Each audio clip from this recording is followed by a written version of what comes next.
Adore, tour de chauffe. Nos chroniqueurs se sur le vif. Ensemble jusqu'au port de 11h sur 95.3 modulation de fréquences et sur l'ensemble de nos médias partenaires et sur nos plateformes numériques. L'équipe du jour donc installée, confortablement installée et prête à vous servir. Bassekou, bonjour. Oui, bonjour Aboubakar, bonjour à tous. Un petit coup de gueule ce matin.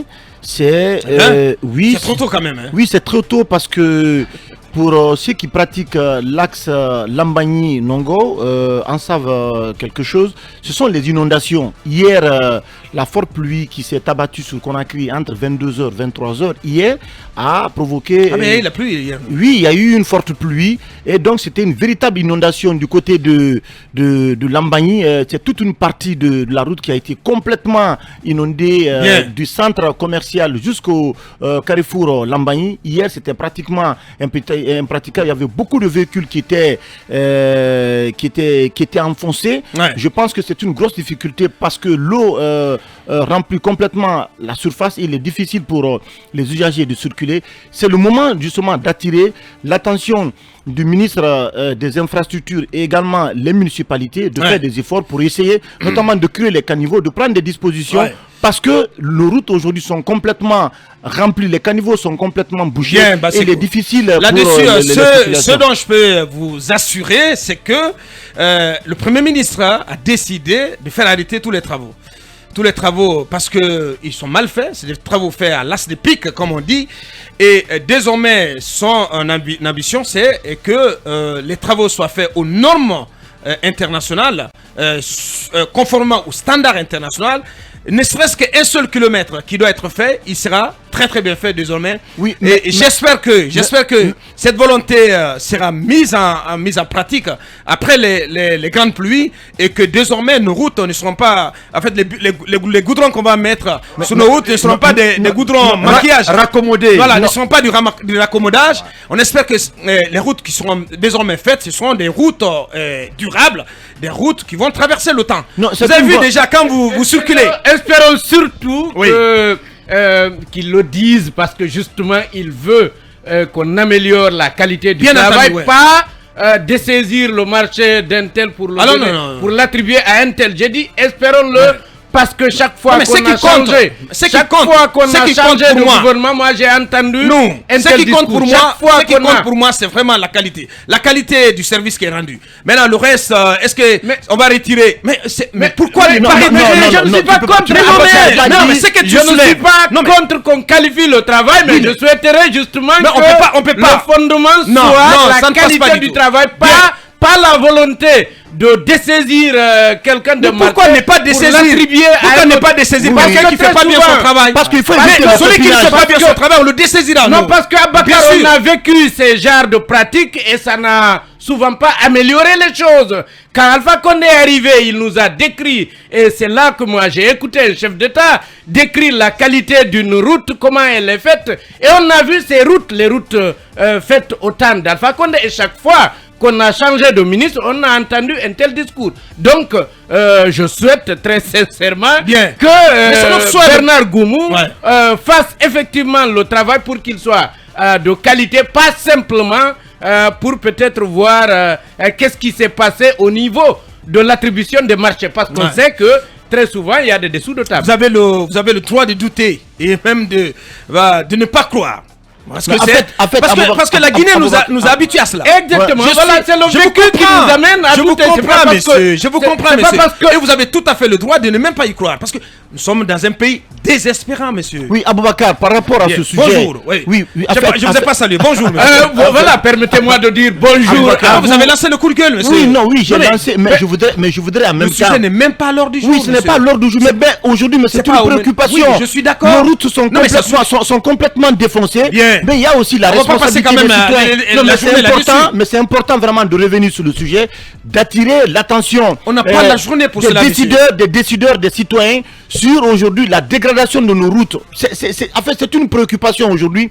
Vous ne pouvez pas circuler à Conakry. Les caniveaux sont complètement bouchés. Tout est rempli. Il y a la responsabilité également des citoyens à ce niveau. Je pense c'est une bonne initiative que le Premier ministre décide donc d'arrêter les travaux et que les nouveaux travaux donc, qui vont être réalisés soient faits. Après les grandes au niveau respecte les standards, les normes internationales. Donc à l'échelle internationale, c'est une très bonne chose parce qu'on a vu des routes à Conakry ici qui ont été réalisées en moins de 2 mois. Je vous dis, ces routes-là se sont complètement affaissés. C'est une situation grave. D'autres n'ont tenu que 6 mois. Voilà. Je pense que vous vous souvenez des travaux qui ont été réalisés sur Constantin Madina? Oui. Sur le Niger. Oui, mais c'est extraordinaire. Mais Tessis aussi également cimenterie. C'était encore la même chose. Ce sont des routes qui sont complètement défoncées. Abakar, quand on lançait ces travaux, on connaît. On a entendu des discours. Bien sûr. Personne ne nous a dit, écoutez, moi je fais une route juste pour quelques 2 mois. Chaque fois, on nous a fait croire que la qualité devait y être. Et on a vu le résultat. Mais permettez-moi de bonjour. Voilà, vous saluez, vous Abakar, les collègues sur le plateau. Bien. Et nos auditeurs, particulièrement ceux qui nous suivent à partir de Télimélé. Ils sont très nombreux et beaucoup me donnent les noms des villages de sous-préfecture. De ne penser qu'à Télémélé. Voilà, c'est pas bien quand même. Mais surtout ceux de Tougué, d'où nos parents sont originaires, notamment de Koing. Quelqu'un m'a envoyé un message comme quoi je risque de ne plus avoir une parcelle à Koing parce que je passe le temps à parler de Télémélé, pas de Tougué. Donc on salue Tougué, on salue les Louma. C'est une préfecture proche où on a des parents aussi. Bien. Et je salue particulièrement mon grand frère qui est à Freetown, Aladji Issaga Baldé, qui dit qu'ils sont vos auditeurs les plus fidèles. Mais qu'on ne les salue pas très souvent. Voilà, donc pourtant la Sierra Leone nous est très chère. Absolument. Et on a effectivement une forte communauté en Sierra Leone. Bien sûr. Sierra Leone est par endroit.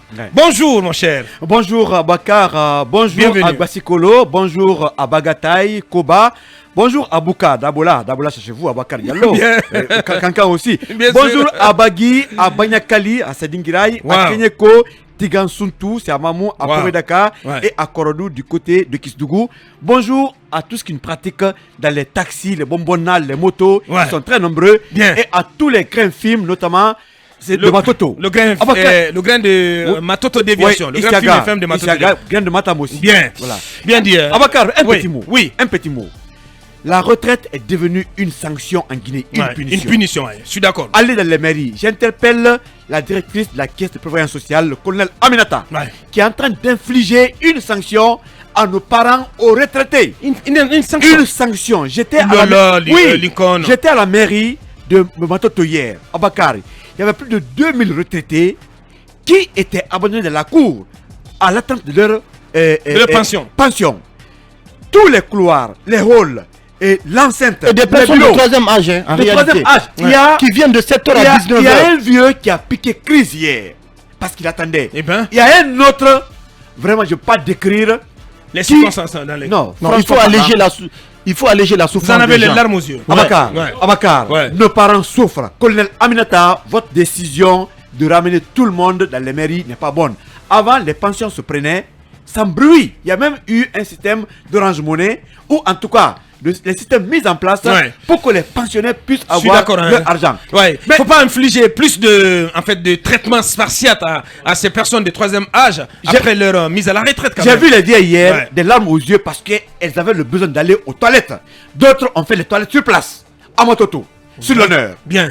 C'est humiliant pour nos parents. Humiliant, Madame Aminata, changer de stratégie, laisser en tout cas l'ancien système en place, tout n'est pas mauvais. C'est Alpha Condé qui est parti. Mais tout n'est pas mauvais. Franchement parlant. Bien dit. J'ai eu des larmes aux yeux hier en voyant ces personnes de 3e âge souffrir. On dirait un meeting politique. Colère saine du journaliste du peuple. Je ne vais pas dire du bas peuple. Bonjour Emmanuel Milimono. Bonjour Abakar, bonjour à tous nos auditeurs, à tous nos téléspectateurs. Bienvenue. Et bonjour à ceux qui nous suivent notamment depuis Pita, à Djaga précisément. Le village où je me suis rendu, un district où je me suis rendu et que j'ai bien adoré. Et j'imagine bien la souffrance des populations de là-bas en ce moment parce que j'y suis allé en saison sèche. La route était impraticable. en saison pluvieuse, je me demande bien à quoi cela devait ressembler. C'est un très beau village, Je suis allé... Ça s'appelle comment déjà? Diaga. Diaga. Je suis allé une fois la journée. Très bien. Mais j'ai dû retourner la nuit une autre fois. Oh là là, attention.